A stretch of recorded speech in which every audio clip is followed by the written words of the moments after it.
तो अब हम लोगों ने पूरा ब्लॉग लिखना सीख लिया, ऑप्टिमाइज करना सीख लिया ऑन पेज।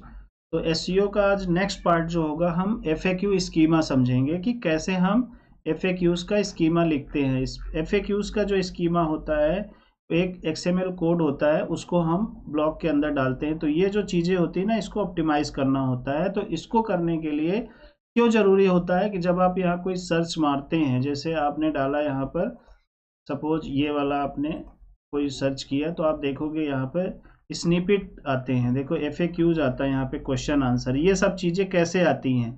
यहाँ पर अगर आपका चीज़ आ गया, जैसे अब यहाँ पर कोई आया, तो यहाँ से भी हमें क्लिक मिलने के चांसेस होते हैं। पीपल ऑल्सो आस्क, ठीक है। तो इससे भी हमें ट्रैफिक बढ़ाने में बहुत हेल्प मिलती है। तो ये चीज़ कैसे आती है स्निपेट, तो इसलिए हमें ना स्कीमा बनाना पड़ता है। इसका नाम होता है एफएक्यूज स्कीमा। कैसे होता है, यहाँ पर आ जाओ, यहाँ पर सर्च मारो FAQ schema generator, FAQ schema generator. तो जो पहला आ जाएगा technicalseo.com, इस पे करके ओपन करोगे, देखो ये जेसॉन डेटा होता है, बड़ा सिंपल सा है, ज़्यादा कुछ नहीं है।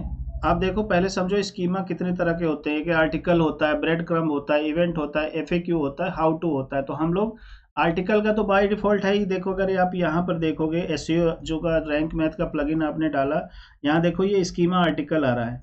तो जब आप प्लगइन डाल के करते हैं तो बाय डिफॉल्ट आपका जो स्कीमा होता है आर्टिकल का होता है। तो हमें स्कीमा का आर्टिकल बनाने, स्कीम आर्टिकल के लिए स्कीमा बनाने की जरूरत नहीं है ब्लॉग के लिए।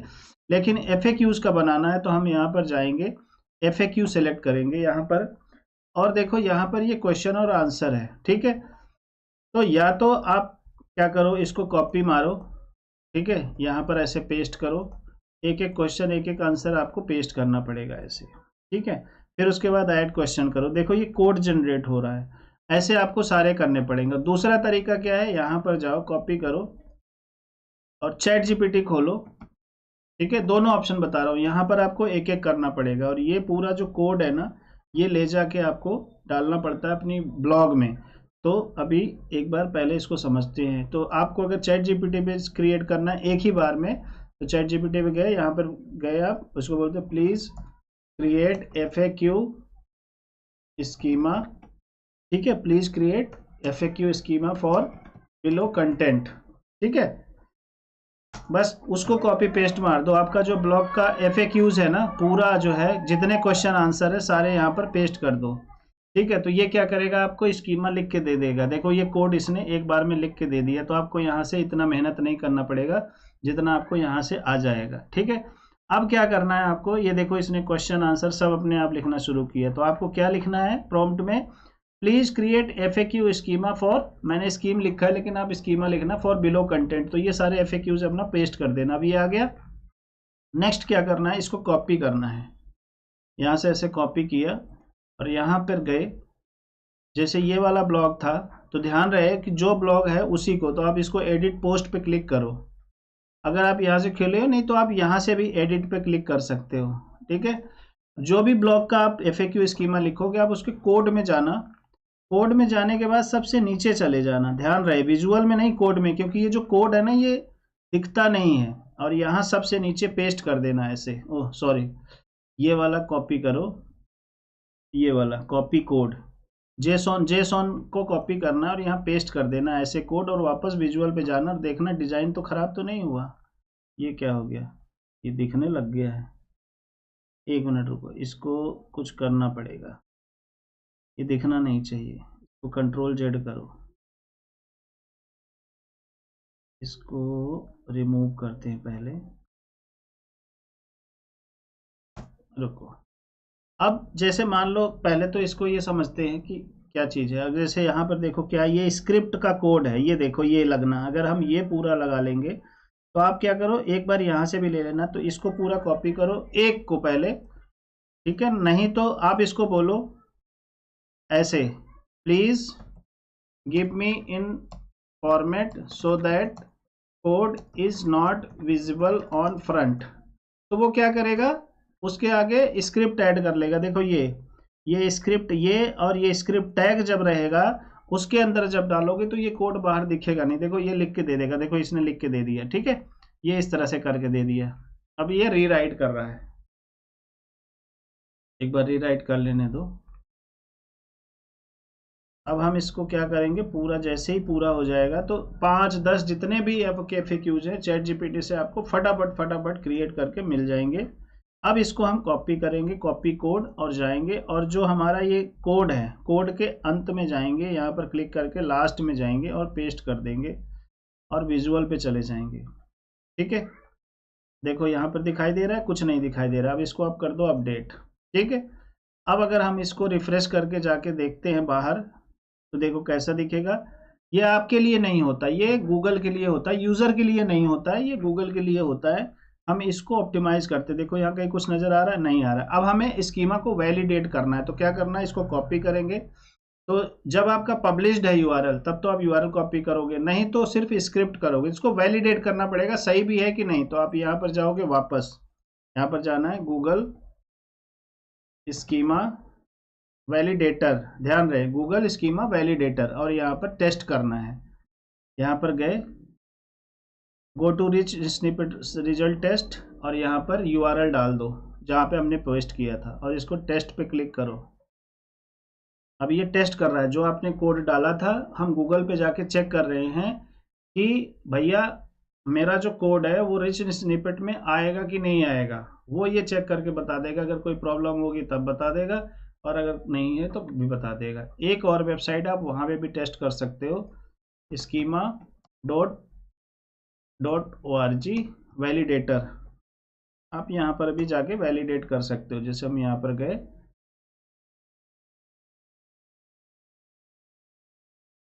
ये देखो अब इसने क्या किया, ये देखो यहाँ पर कुछ प्रॉब्लम है, इसको ऑर्गेनाइजेशन में कुछ प्रॉब्लम आ रही है।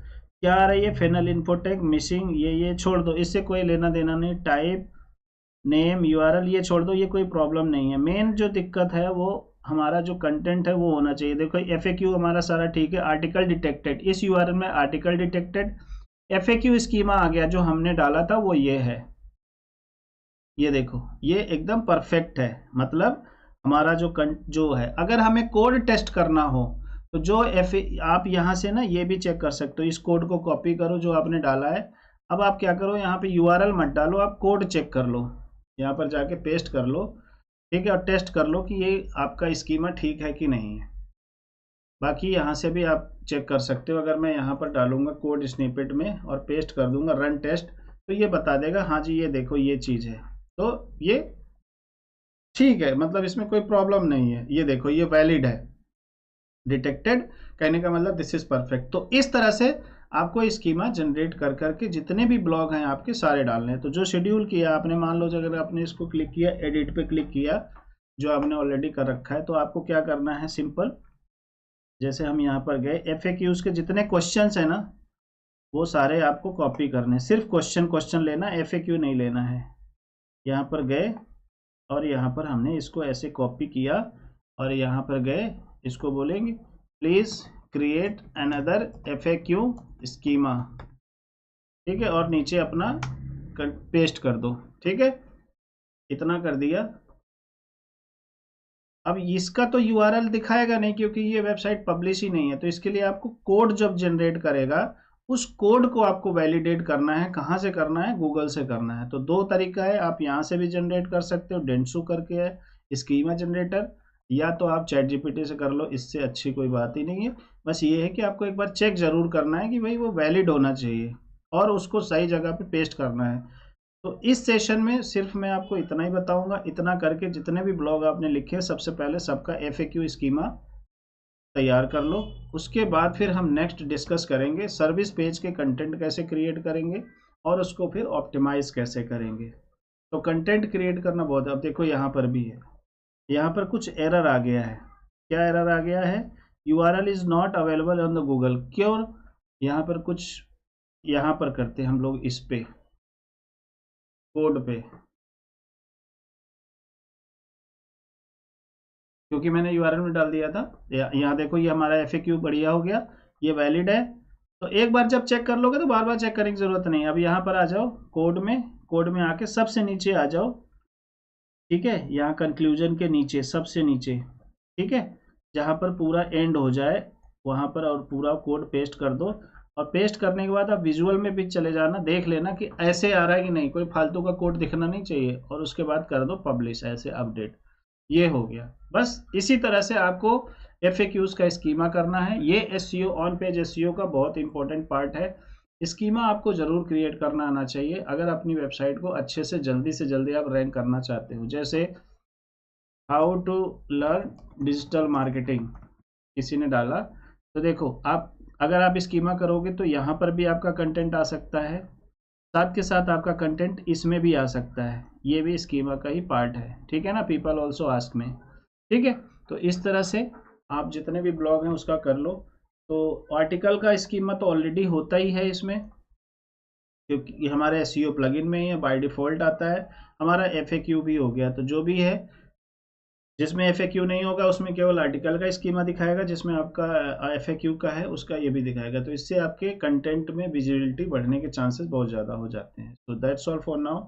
अगली क्लास में हम लोग सीखेंगे सर्विस का पेज कैसे ऑप्टिमाइज करें। जैसे अभी ये वाला है, अब अबाउट अस पेज है, ठीक है, इसको कैसे ऑप्टिमाइज करें। ठीक है, क्योंकि इसमें टेंशन क्या होती है कि आपको ना अपने मर्जी से सब कुछ करने का मौका नहीं मिलता, लेकिन इसमें और भी बहुत सारी फ्रीडम मिल जाती है। जैसे कॉन्टैक्ट पेज है, इसको ऑप्टिमाइज कैसे करें, होम पेज को कैसे ऑप्टिमाइज करें, ऑडिट कैसे करें। जो सबसे इंपॉर्टेंट चीज है, ब्लॉग क्या करती है, इंफॉर्मेशन गैदर करती है, लोगों को बुलाती है।